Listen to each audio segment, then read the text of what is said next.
Okay, dear Dhamma friends, we are going to start the Dhamma sermon in Kalalgoda English Medium Retreat. May you give your consent by saying Sadhu Sadhu. Namo tassa bhagavato arahato samma sambuddhassa. Namo tassa bhagavato arahato samma sambuddhassa. Namo tassa bhagavato arahato samma sambuddhassa. Avijja paccaya bhikkhave sankhārāti iti. Dear Dhamma friends, during the last month we have taken a particular sutta as the Dhamma topic for this Kalalgoda English Medium Retreat, and that is actually called Upanisa Sutta. The term Upanisa referred as kind of a proximate cause or kind of a close reason. And in this Upanisa Sutta, Buddha actually have dealt with both sides of what you call the Paticcasamuppada, conditionality. And interestingly, he is giving kind of a typical development of the dukkha, the suffering, as well as the complete ending of the suffering. Now, typically, you all probably have heard the typical formula for generation of suffering as avijja paccaya sankhara, sankhara paccaya vijnanam. So if I term it in English, say ignorance causes mental formations, sankhara, and then sankhara causes vijnana, the consciousness. Then the consciousness causes name and form, nama rupa. Nama rupa causes salayatana, the what you call the six sense bases. And then six sense basis causes the contact, passa, and then passa causes, that is the contact causes different feelings, different types of feelings, and when feelings are there, the tanha, the craving arise. And when craving develops, so we get certain clinging or grasping, the upadana, and then the becoming process. We become something else, we become someone else. So that is the bhava.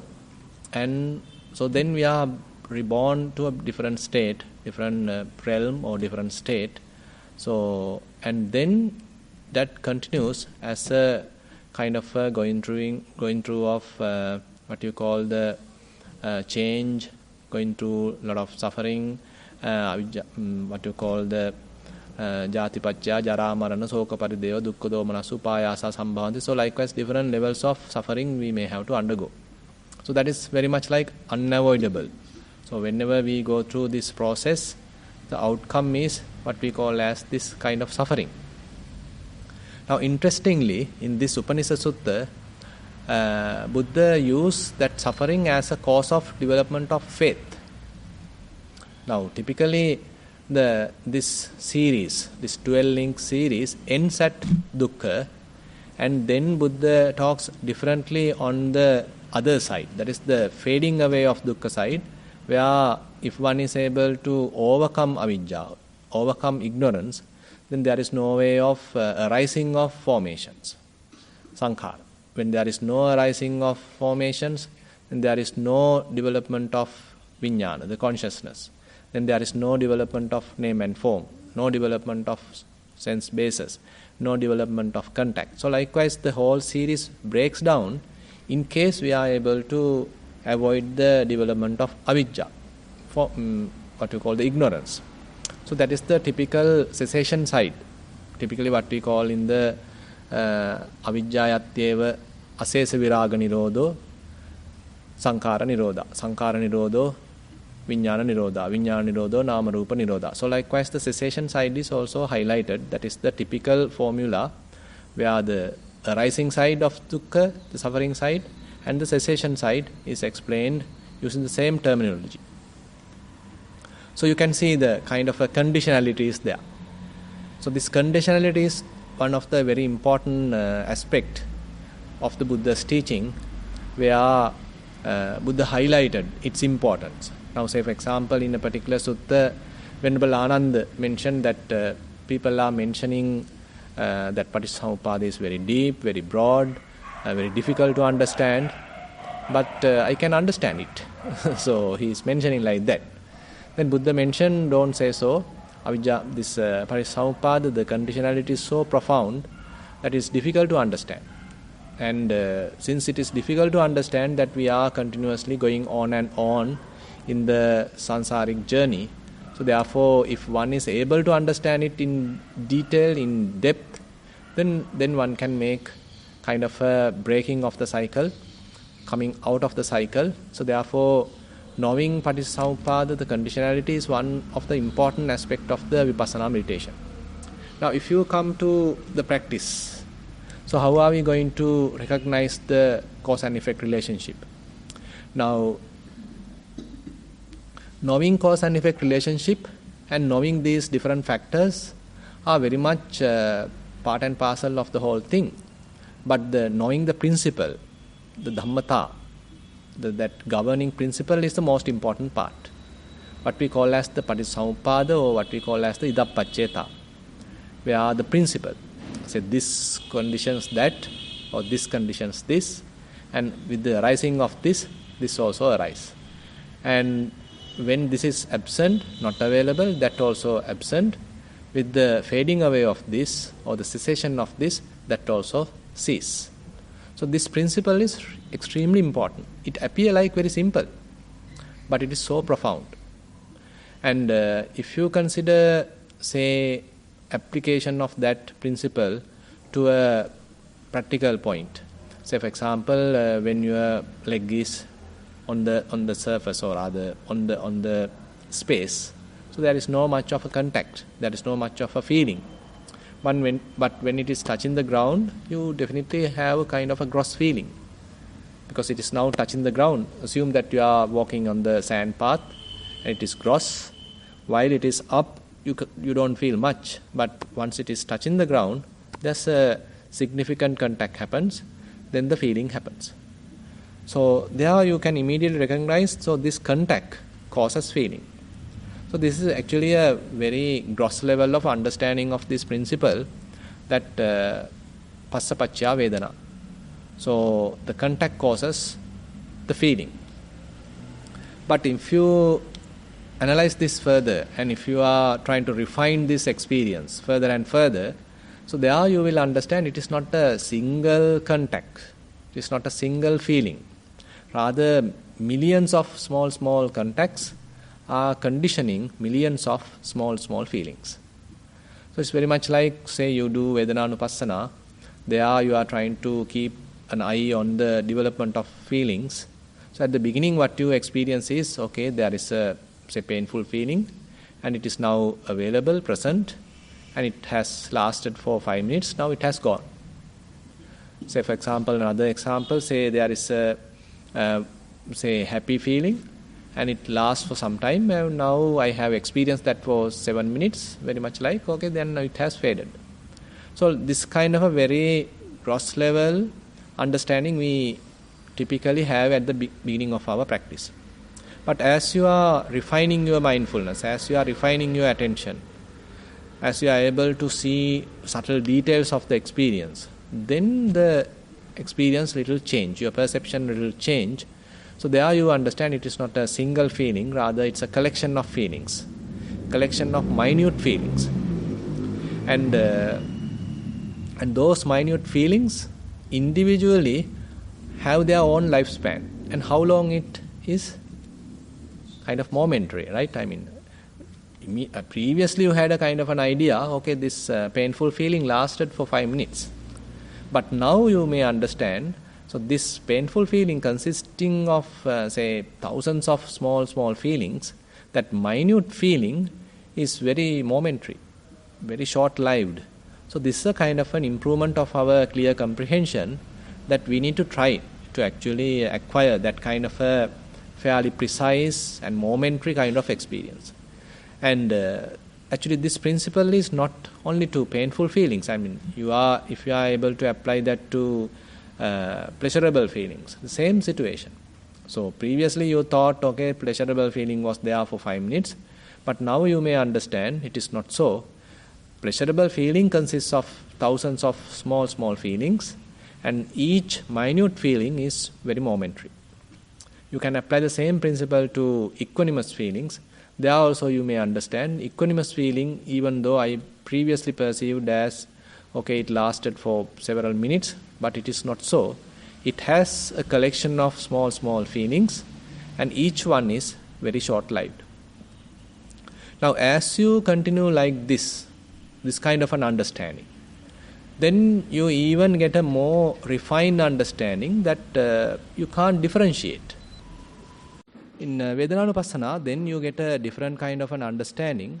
Now, this momentary experience or this very short lifespan is not unique to pleasurable feelings or painful feelings, but it's common to everything. And whatever the type of feeling, it has kind of a very short lifespan. And now you can't even differentiate what you are experiencing, whether it is painful or whether it is pleasurable, that you can't distinguish, but you are experiencing something, some kind of a sensation is there. So that sensation is very short-lived. So this is actually a development of your mindfulness, development of your understanding, where you can't have a kind of a clear-cut distinction, okay, this is pleasurable, this is painful, this is equanimous, rather a kind of a feeling, that's it. And these kind of feelings are momentary. Now, each and every that kind of momentary experience you can refer is caused by a small contact. Now, if you consider a little bit more, now there are certain type of contact which causing pleasurable feelings. There are certain type of contact which causing, say, painful feelings. There are certain kind of contact which causing equanimous feeling. So either we refer it as equanimous, painful, pleasurable is determined by the previous cause. The cause is the contact. So when a contact happens which is conducive of producing pleasurable feeling, then it produces pleasurable feeling. So you can see, so this conditionality is very much like predetermined. So whenever the appropriate contact happens, the resultant feeling occurs. So there's a strong relationship between contact and feeling. Now suppose you are developing Vedanānupassana and you are understanding this kind of a principle, and now you can even little expand it as you are paying more attention to the mind. Now suppose you are recognizing how mind behaves when different types of feelings occur. Say for example, when you are going through some pleasurable feelings, immediately there could be an inner desire to that. I like it. Now you can feel that, okay, now previously we didn't have electricity, no, it's kind of dark. So now we feel a little comfortable, I like it. Now assume that they cut the electricity again. So I don't like it. So immediately, so we have instantly we get that kind of a desire depending on the feeling. So if it is something, situation, kind of a pleasurable feeling, present situation, then immediately we attach to that, we accept it, we require it, we want it. So that kind of a wanting, that kind of a desire is always immediately coming out. So there you can understand this feeling causes what? Desire. Feeling causes desire. Tanha, so Vedana Paccha Tanha. So you can recognize whenever there are desires in the mind, whenever there are craving in the mind, whenever there is lust in the mind, or whenever there is kind of a greed in the mind, so you can recognize what it has caused. What is the real cause for this greed to arise? Suppose you are having kind of a delicious food. So there could be a immediate reaction, immediate desire coming, okay, I need to have it more. Or tomorrow also I am going to have the same. So better take it to my child, better take it to my husband, or whatever it is. So you get a kind of an inclination towards that feeling, and that is aroused by the desire. So this desire go hand in hand with the pleasurable feeling. Actually, then there is the opposite also happen when there are unhappy feelings or painful feelings. Immediate reaction is, I want to get it off. I want to get out of it. I want to get rid of it. So that kind of a reaction happens. So that is another type of tanha, vibhava tanha. So whenever painful feelings happens, so I am coming out with vibhava tanha. So you can see, so they go hand in hand. So is it possible for us to have kinds of feelings without desires? We should try. Now may not be. Immediately we may have various desires. But how about having different types of feelings without desires? So likewise, we have to argue how to reverse this cycle. That is where Buddha mentioned, avijjayat eva asesa viraga nirodho sankhara nirodha. So likewise, now we have to develop the opposite side. How about complete eradication of ignorance? Even if you can't do it immediately, suppose you are doing it temporarily. Say you develop Vedananupassana and say you have understood their impermanent nature, inconstant nature, transient nature. So as a result of that, instead of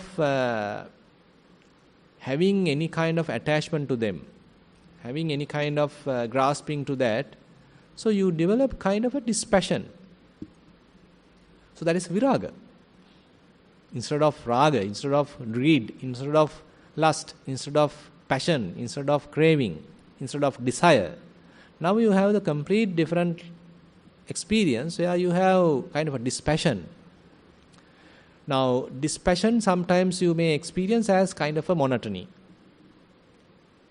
No excitement, no any happiness, no any kind of activity in the mind.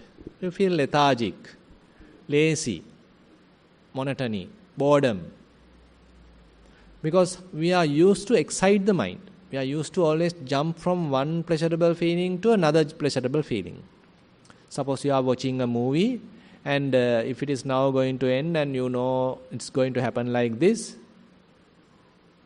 you know you can predict the end, so you know it. You don't need to watch it now. Now you switch to another movie, maybe a more exciting one.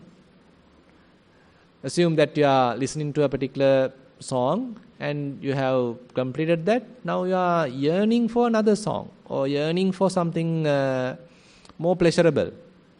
So always we have a kind of a tendency to jump from one pleasure to another pleasure. And sometimes people call it as pleasure principle, going after different types of pleasures. Whenever one finishes, whenever something fades away, so we don't like to be with it, but I want more excitement. I want more agitation in other sense. So we are very much like addicted to agitation, isn't it? Suppose you are given some time to watch a movie which doesn't have any excitement. No songs, no excitements, no fights, no sex. Nothing is there, just the beach side sight, that's all, for 3 hours. What do you think? How many people would go there and spending more money to watch the beachside sight? How many? No one would go, right?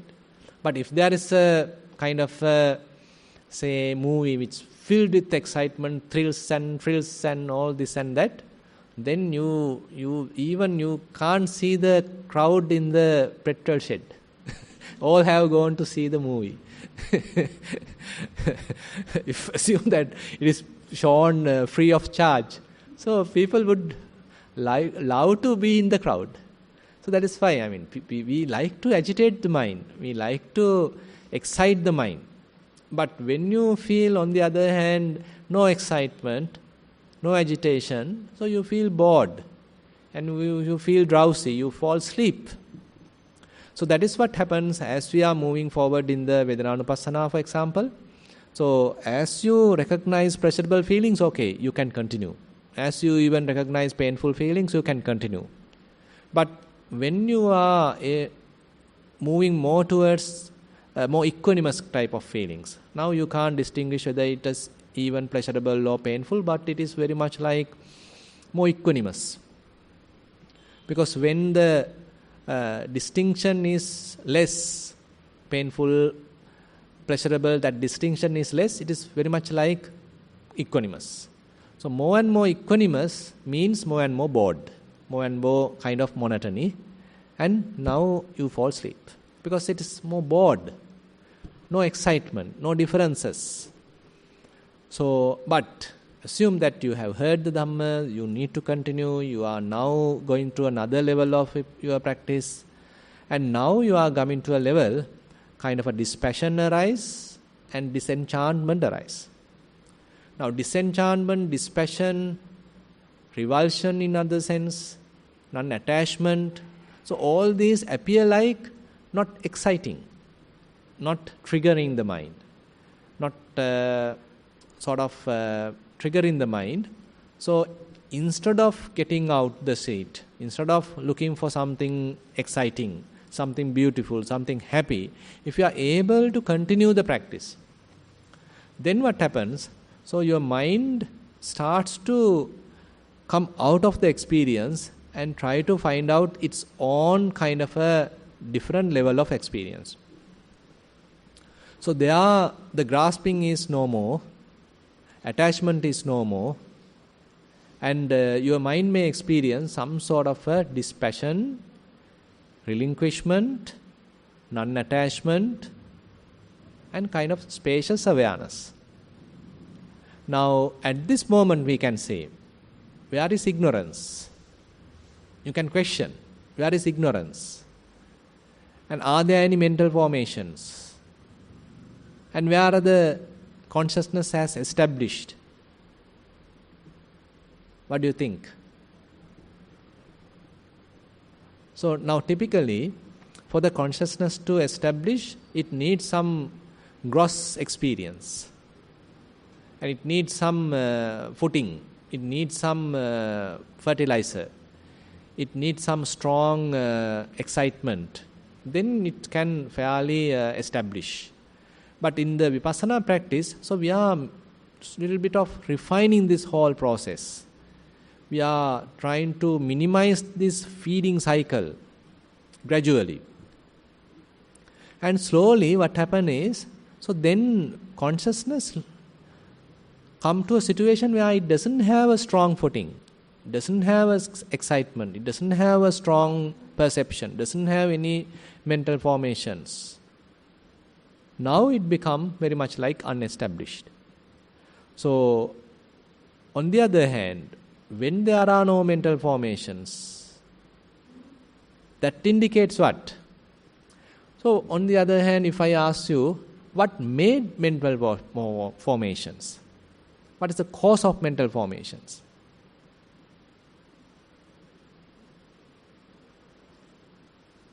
Avidya paccaya sankhara.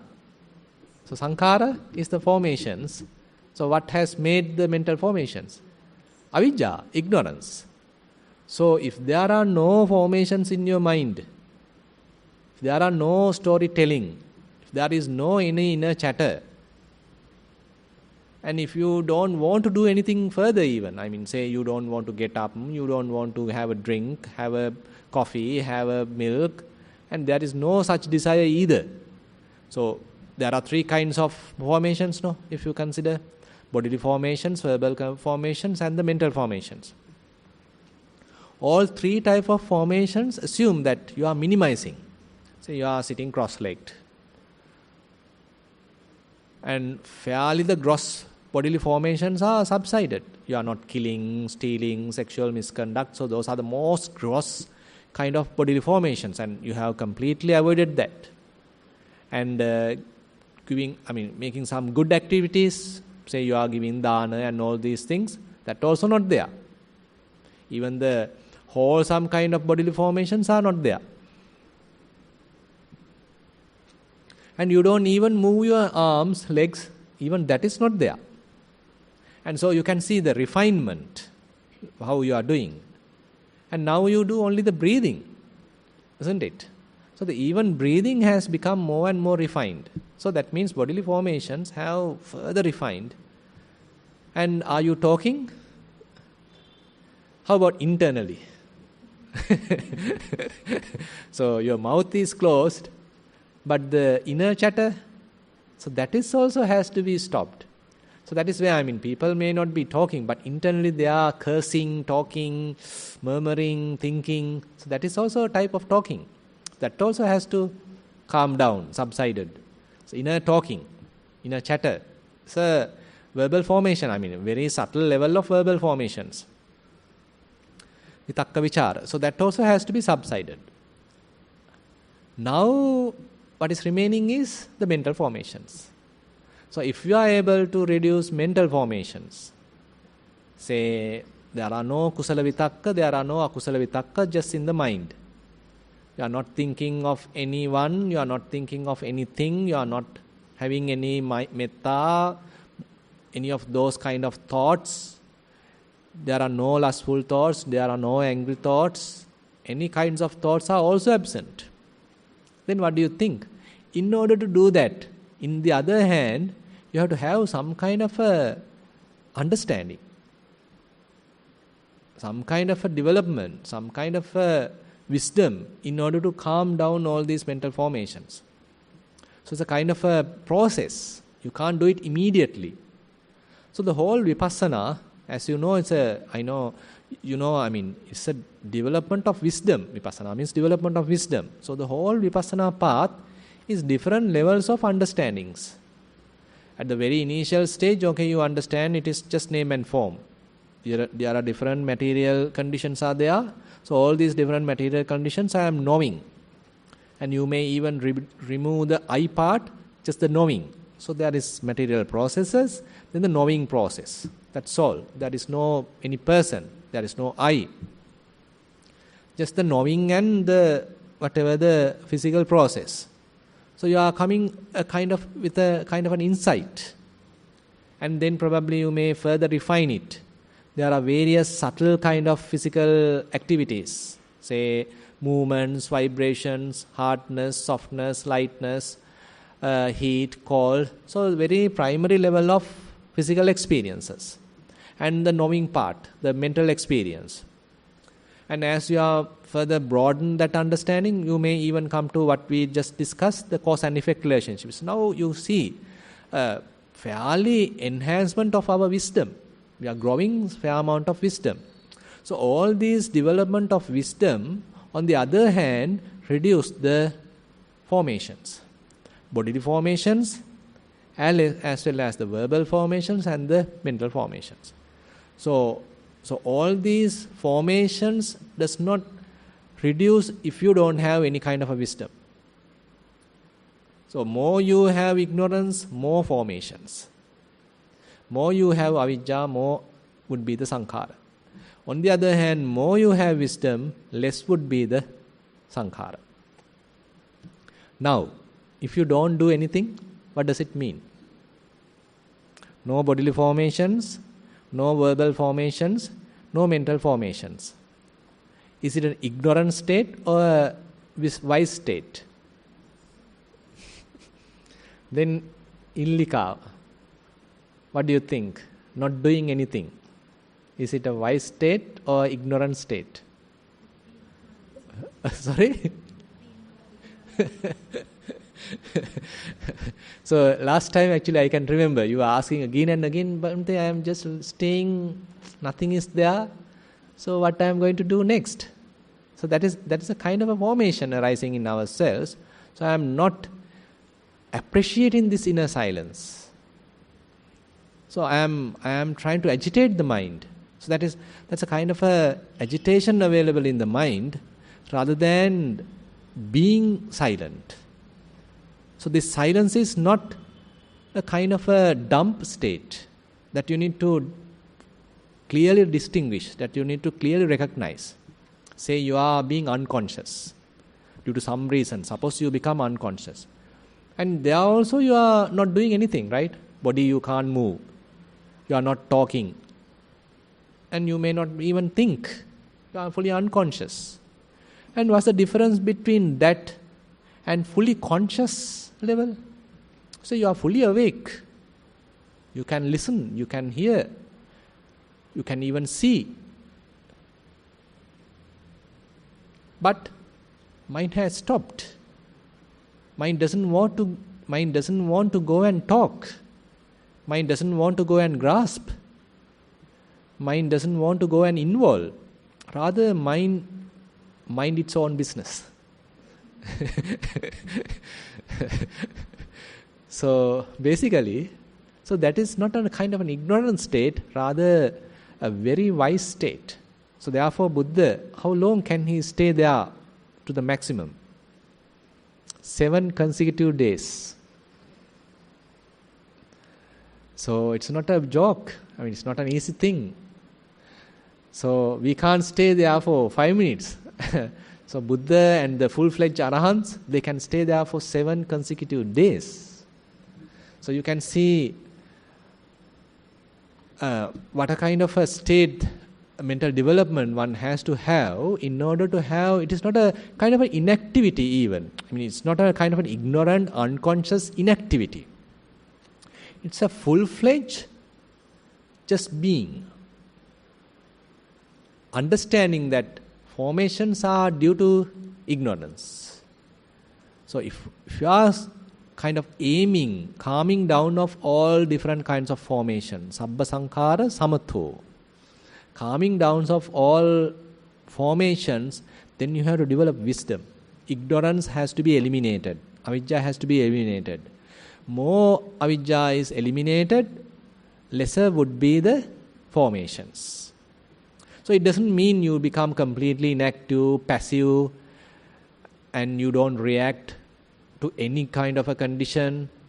That is not the situation. Now, say for example, Buddha, during his 45 years, so he actively done so many things. He established the sasana, he preached Dhamma, so many things. But now there's a very beautiful statement. Even when Buddha is preaching, internally he is silent. That is the term muni. Muni is a term for inner silence. Moneya, it is coming from the root of moneya. Moneya means no talking, not chatting, no talking, completely silent. So it is not that he is silent when he is not talking. Even when he is talking, he is silent. Can you imagine the situation? You can see, he is talking, but internally no agitation, internally no excitement, internally peaceful, internally calm, internally serene, internally very tranquil, settled. Mind is not agitated. You can remember when Satchaka is trying to attack, come to argument with the Buddha, and he sort of challenge. So when I am coming with argument with you, probably you may end up with burning with sweating and all these things. You will be really miserable. So that is how Satchaka came to the argument with the Buddha. And at the end of the argument, then Buddha removed the robe and see, can you see any sweating? No. So you can see, it's a heated argument, but no excitement. So that's a beautiful situation. Now assume that you are angry and really going through a heated argument. You can see what a kind of an internal boil that you are going through. And you can't stop yourself. You are blaming, talking. And even at the end of the talking, you are internally talking. How many days are you talking?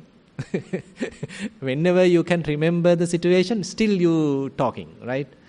Cursing, talking, imagining. So many thoughts are coming to the mind. So many images are coming to the mind. Mind is filled with so many things. But the other side, the Buddha's side, nothing is there. Mind is empty. So you can imagine, even though he is talking, mind is empty. It's a very beautiful kind of a situation. We can even think that kind of a situation. Say he's talking so many things, but internally mind is peaceful. No agitation, no inner chatter. and assume that he stopped talking. He has completed the Dhamma sermon. Say, for example, then how about his mind? Calm down, right? That's it. He has delivered the Dhamma sermon, done. That's it. No further thinking even, right? Because it's done, it's well done. So it's kind of an instinctual type of wisdom that we are talking. It is not a borrowed knowledge or thought-formed knowledge here what we are talking. Now say, for example, you are going to a kind of an exam, today's terms. Okay, how many books you have to refer, right? You are going to university, referring this book, that book, thinking, memorizing, or many things, cramming and all sorts of things. And at the exam, you are trying to remembering all these things, what is there, and putting everything to the thing. And after coming back home, and again reflections, regrets, I couldn't do it properly, I made a mistake. So that is a kind of a based on the borrowed knowledge, someone else's knowledge. You are remembering things. But Buddha didn't talk through the memory, right? It is not a memorized knowledge. It is not a borrowed knowledge. It is not a copied knowledge. It's a kind of instinctual wisdom. So that is where that we need to have a kind of a inclination towards. So we as human beings have this instinctual knowledge. We are opening to a kind of a cosmic library. It's not a library in the Kalalgoda or Talawatugoda or University of Moratuwa library or the Nagarasabha library. No, not that. It's not in the book. But the inner silence giving you kind of an instinctual understanding, momentary kind of an understanding, opening of the heart.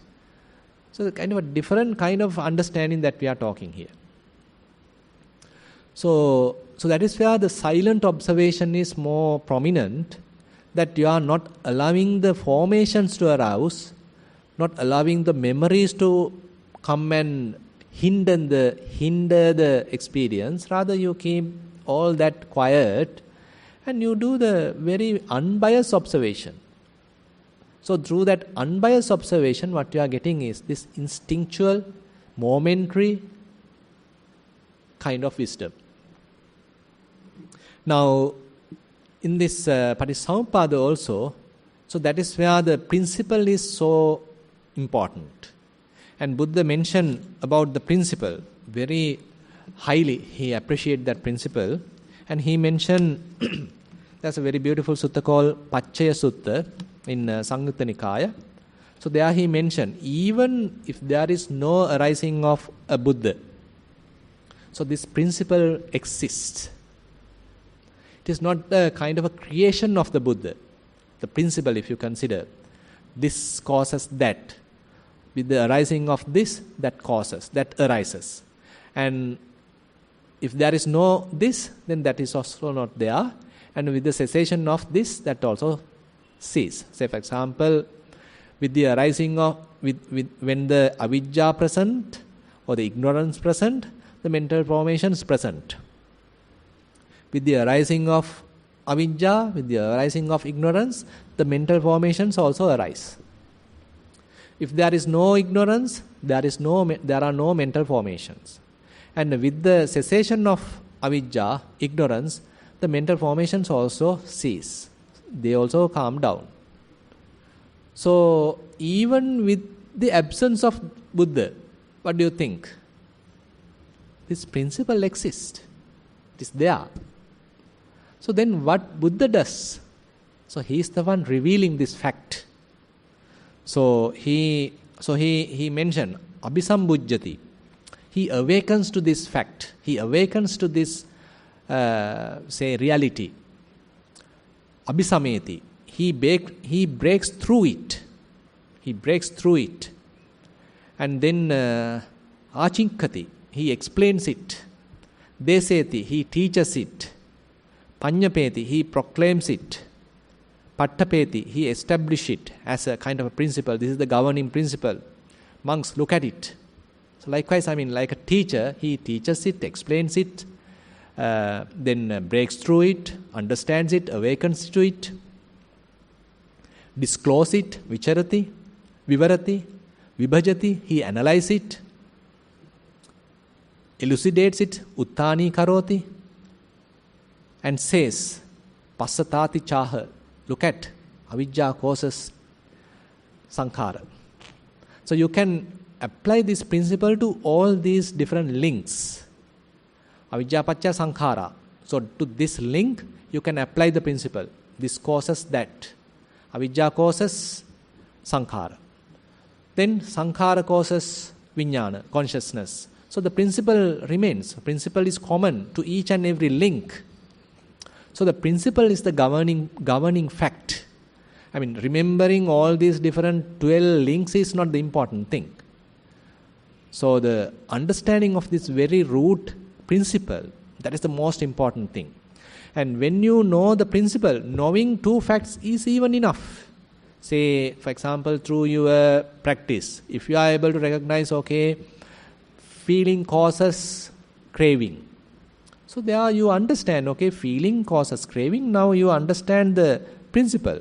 This causes that. With the arising of this, that also arises. Feeling causes craving. With the arising of feeling, craving also arises. Desire also arises. So you can, actually you need to see it in your mind. Whenever you are experiencing a pleasurable feeling, you are ready to observe whether there is desire arising in the mind. Suppose there is a pleasure arising and immediately there may be a tendency to attach to it. Tendency to have it more. I want it. I like it. So that kind of a bias in your side. Inclination in your mind. Desire in your mind. As pleasure arises. Now you need to see that in your mind. Then you can say, okay, I understood the principle. Feeling causes desire. Feeling causes craving. So there you understand the principle. And there again, with some strong words, he mentioned, ya tatra tatata, avitatata, ananyatata, idappacheta. So this is unchangeable. So this principle is unchangeable. So it is a kind of an actuality, tatata. Avitatata, it's a kind of inerrancy, you can't change it. Ananyatata, not otherwise. I mean, you can't do the opposite, otherwiseness. Idappacheta, though this conditionality. So this conditionality is a kind of a fact available, either Buddha arise to the world or not arise to the world. Buddha is the one really reveals it, understands it first, awakens to it, and then teaches it. Look at, here, this is how it happens. So it's a kind of a very subtle principle actually. Even though with terms it appears like simple, it's a very refined conditionality happens in our mind. So we need to see it in our mind. So whenever there are pleasurable feelings, you need to observe the mind. Is there any desire now going to happen? You have to ready to that. You have to open to that. You have to allow the mind to behave as it like. Then you can see, yes, now desire has come. There is a pleasurable feeling. Okay, now I like it. Say, so we were in the darkness. So then immediate light came. Oh, good. It came last. Somebody say, sadhu. So we like it, we appreciate it. So we want it. So immediately the experience is comparatively good. So I like it. So it's very immediate. It is not kind of happen after some time. It's immediate reaction. Immediately coming out of our mind. So that immediacy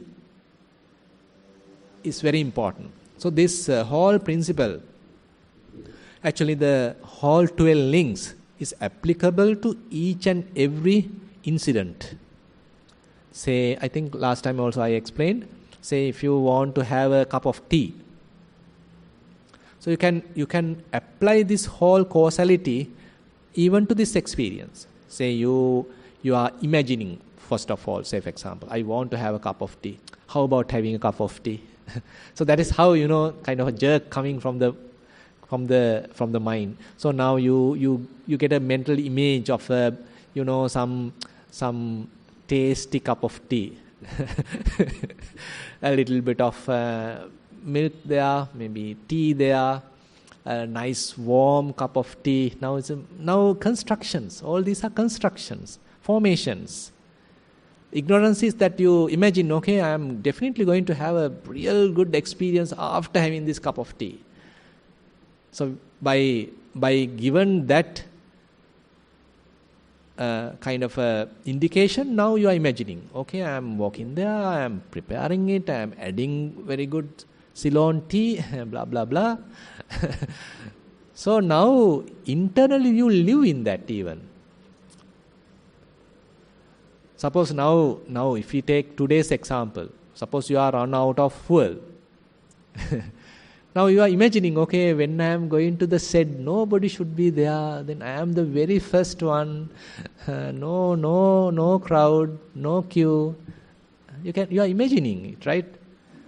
So then you are taking the vehicle and going there. Oh my goodness, long queue. So all your experience break down. Jara marana soka parideva dukkha domanas upayasa sambhavanti. My goodness, whole collapse. Now, even there you can apply this principle. Whatever the experience you can apply. So therefore, these principles are not in the book.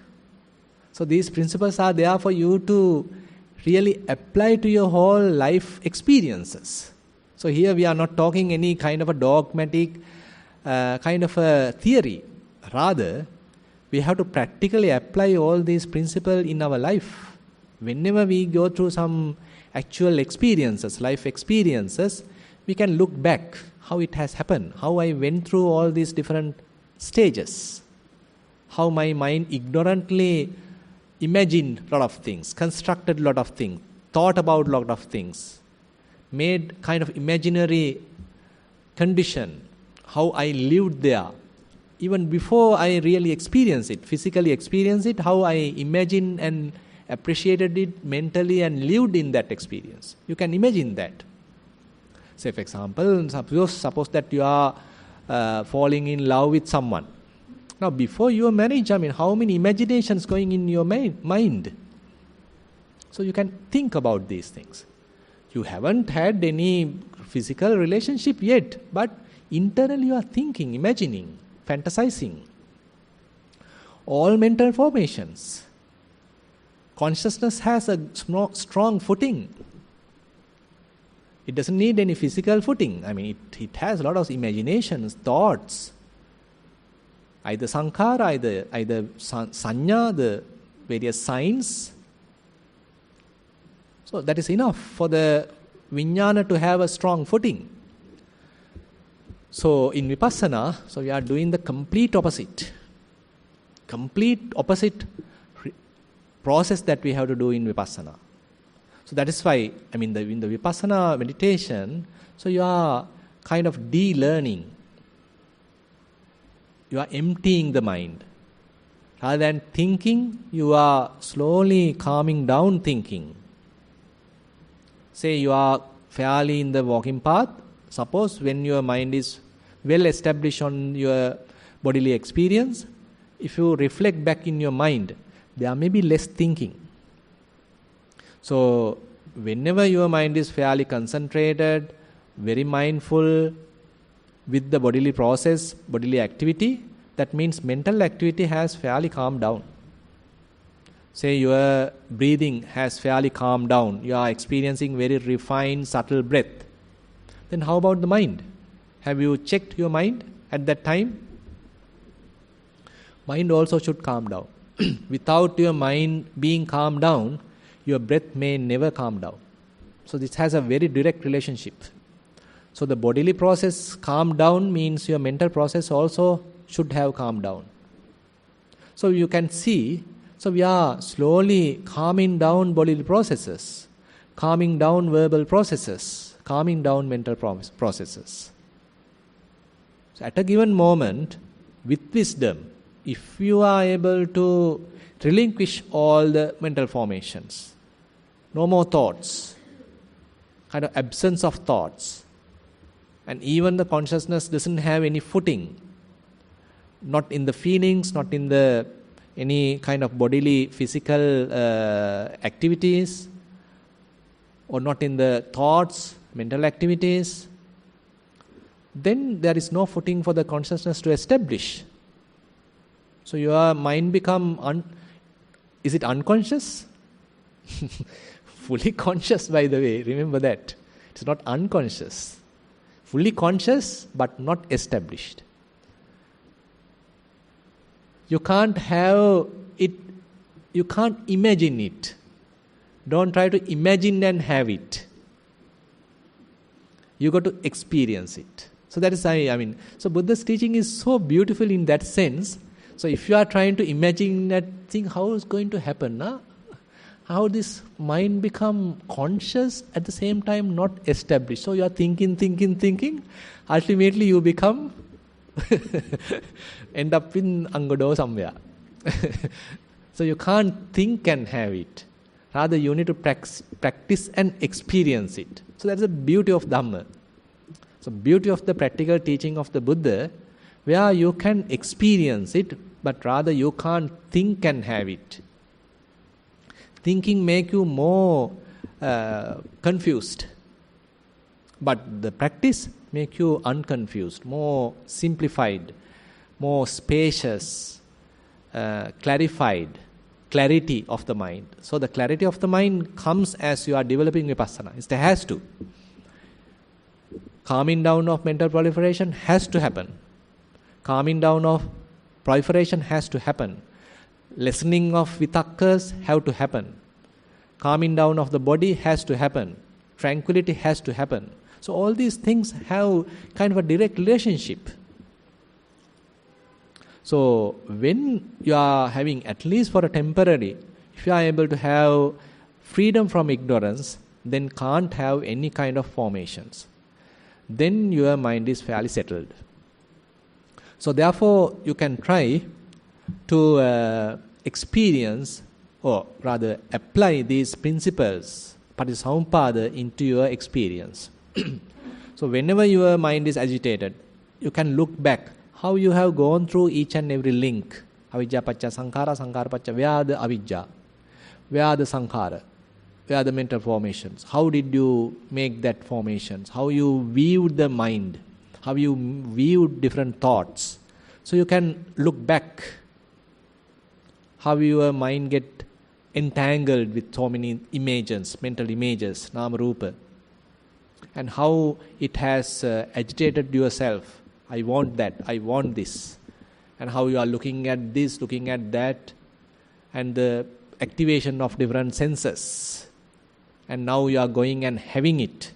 So likewise, you need to look back, apply these principles, conditionality, and that will actually enhance your wisdom. So, physically understanding that contact forms, contact conditions, feelings is a very primary level. But more you are into the Chittanupassana, more you are in the Dhammanupassana, it's a very much like you are recognizing all these conditionality in your mind. So understanding very early stages of Patisamuppada is fairly up to the Chittanupassana and Dhammanupassana. So one of the very important teaching is this conditionality. So you can recognize it, you can understand it again and again by looking back in your mind. So with that, I like to conclude today's Dhamma sermon, and let's try ourselves hard to look back, apply these teachings to our mind, and recognize these different links, and to further recognize the principle. That is the most important part. And with that, I like to conclude today's Dhamma sermon, and thank you very much for attentive listening. Is there any this thing to talk? Not, you don't have, right? Okay, so today we have spent around 1 hour in listening to Dhamma, and we again spend some time in discussing Dhamma. And again, some of you have involved with other duties as well. And as much as possible, we are able to develop mindfulness, concentration, and wisdom. So this way, we are able to accumulate a lot of merits. Let's share these merits with all the past developed relatives, with all the celestial beings, and whoever in need of merits. And let's wish these merits also help us to attain path fruition, Nibbana. While keeping these good wishes in our mind, let's recite the traditional verses. Ettavatacha amhehi sambatang punya sampadang sabbe deva anumodantu sabba sampatti siddhya. Ettavatacha amhehi sambatang punya sampadang sabbe bhuta anumodantu sabba sampatti siddhya. Ettavatacha amhehi sambatang punya sampadang sabbe satta anumodantu sabba sampatti siddhya.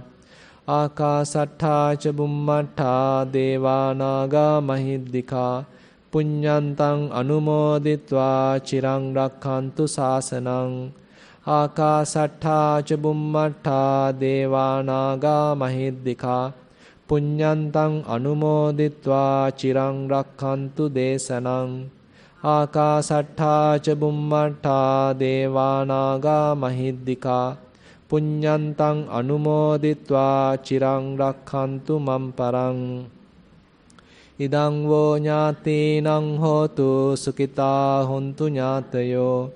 Idang vo ñātīnaṁ hotu sukita hontu ñātayo. Idang vo ñātīnaṁ hotu sukita hontu ñātayo. Imina punya kammena mame bala samagamo satang samagamo hotu yava nibbana pattiya. Imina punya kammena mame bala samagamo satang samagamo hotu yava nibbana pattiya. Imina punya kammena mame bala samagamo satang samagamo hotu yava nibbana pattiya. Sadhu, sadhu, sadhu.